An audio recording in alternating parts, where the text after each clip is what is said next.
وَلَقَدْ يَسَّرْنَا الْقُرْآنَ لِلذِّكْرِ فَهَلْ مِن مُّدَّكِرٍ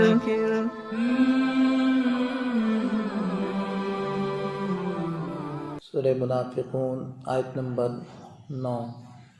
اعوذ باللہ من الشیطان الرجیم، بسم اللہ الرحمن الرحیم۔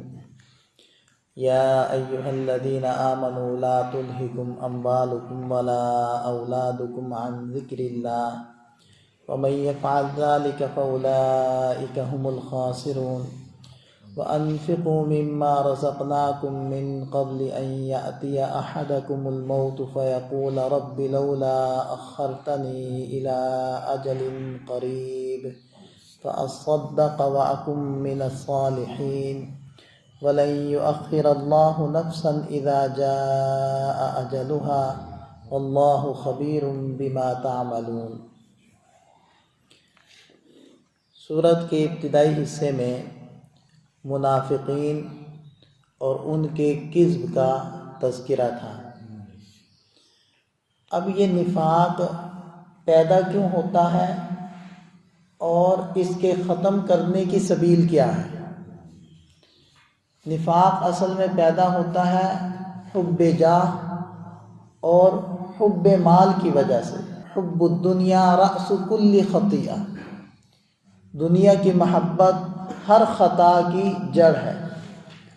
تو چاہے وہ مرتبے اور عہدے کی محبت ہو، چاہے وہ مال اسباب یا چیزوں کی محبت ہو، بہرحال وہ دنیا کی محبت ہے اور یہ ذریعہ بنتی ہے نفاق کا۔ خاص طور پر یہ جو منافقین تھے جن کا تذکرہ ہوا ہے، تو یہ ایمان بظاہر کیوں لائے تھے؟ تاکہ مسلمانوں کی حملوں سے، دست برد سے ہم لوگ بچے رہیں، اور جب کہیں سے کوئی مال غنیمت آئے تو حصہ ہمیں بھی مل جائے، تو ہماری دنیاوی جو جاہ و جلال تھا وہ بھی باقی رہے اور کچھ نہ کچھ دنیاوی منافع بھی ہم لوگ حاصل کرتے رہیں۔ تو یہ ان کی غرض تھی۔ اب جب دنیاوی مفادات اور دنیاوی محبت یہ نفاق کا ذریعہ ہے، تو ظاہری بات ہے وہ عمل کروایا جائے جس سے دنیاوی محبت کم ہو، اور اس کی صورت کیا ہوتی ہے کہ مال کا خرچ کرنا، انفاق۔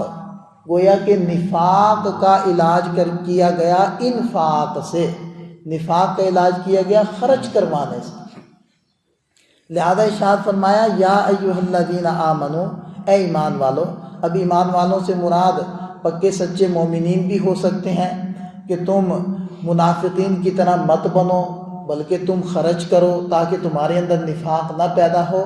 اور بعض مفسرین کے مطابق یہاں ایمان والوں سے مراد سارے ہی ایمان والے ہیں، چاہے وہ حقیقی ایمان والے پکے سچے مومنین ہوں، چاہے وہ صرف ایمان کا دعویٰ کرنے والے لوگ بھی اس میں شامل ہوں، یعنی کہ منافقین بھی اس کا حصہ ہوں۔ تو بہرحال سب کو خطاب ہے یا خصوصی طور پر ایمان والوں کو خطاب ہے۔ تو ارشاد فرمایا اے ایمان والو، لا تلہکم، تمہیں غافل نہ کر دیں، اموالکم، تمہارے اموال، ولا اولادکم، اور تمہاری اولاد، عن ذکر اللہ، اللہ کی یاد سے۔ اب یہاں اموال اور اولاد کا تو خاص طور پر تذکرہ کر دیا گیا، چونکہ عمومی طور پر یہی چیزیں ذریعہ اور سبب بنتی ہیں، ورنہ مراد اس سے دنیا کی ہر چیز ہے۔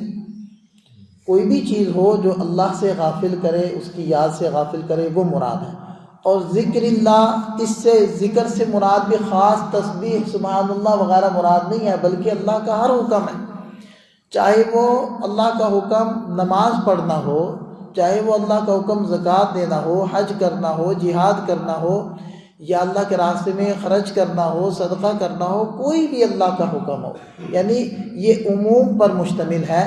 تو اس کا اگر عموم پر رکھ کر اس کا ترجمہ کریں تو یہ مطلب ہوگا کہ اے ایمان والو، تمہاری دنیا تمہیں اللہ کے اطاعت سے اور اس کے دین سے غافل نہ کرے۔ غفلت کی بھی کوئی بھی شکل بنتی ہے تو اس سے بچو۔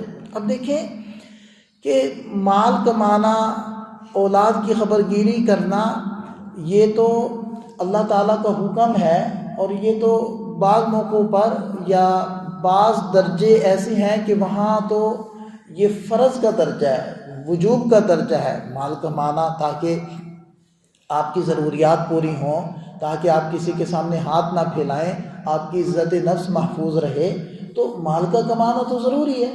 اولاد کا حصول اور پھر اولاد کی خبر گیری یہ بھی اپنی جگہ اہم ہے اور اس کے بھی احکامات موجود ہیں، لیکن اس قدر مشغولیت اولاد کے اندر اور اس قدر انہماک اور مصروفیت اموال کے کمانے کے اندر کہ دین سے ہی انسان غافل ہو جائے اور اس میں رکاوٹ پیدا ہو جائے، یہ قابل اصلاح چیز۔ اس لیے ارشاد فرمایا کہ تمہارے اموال اور تمہاری اولاد اللہ کی یاد سے یعنی اس کی اطاعت سے تمہیں غافل نہ کر دے۔ وَمَن يَفْعَلْ ذَلِكَ، جو ایسا کرے گا فَأُولَٰئِكَ هُمُ الْخَاسِرُونَ، یہی لوگ ہیں نقصان والے۔ وَأَنفِقُوا، اور خرچ کرو، مِمَّا رَزَقْنَاكُمْ، اس مال میں سے جو ہم نے تم کو دیا۔ خرچ کرنے کی ترغیب ہے۔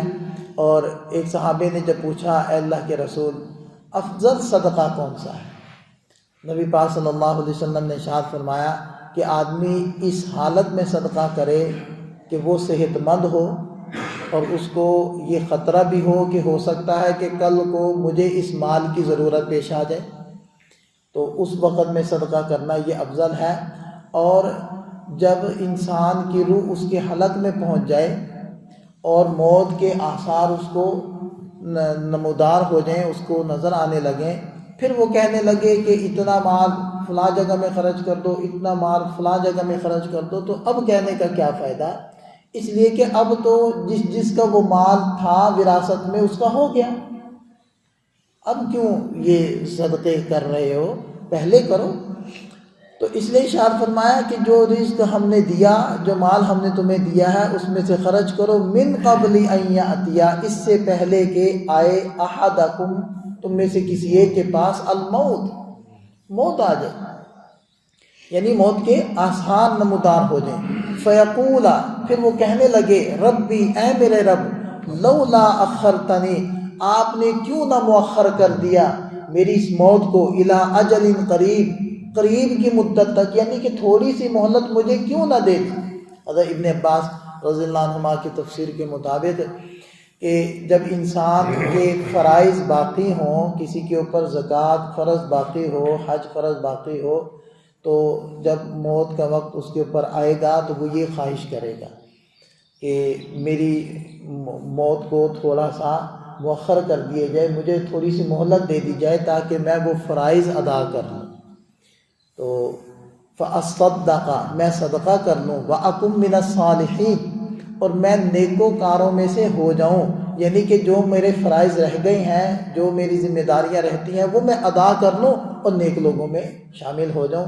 لیکن کیا ہوگا حکم، وَلَن يُؤَخِّرَ اللَّهُ نَفْسًا، اللہ تعالیٰ کسی کی موت کو مؤخر نہیں کرتے، اذا جاء اجلها، جب اس کی موت آ جائے، وہ مؤخر نہیں ہوتی، وقت مقرر ہے۔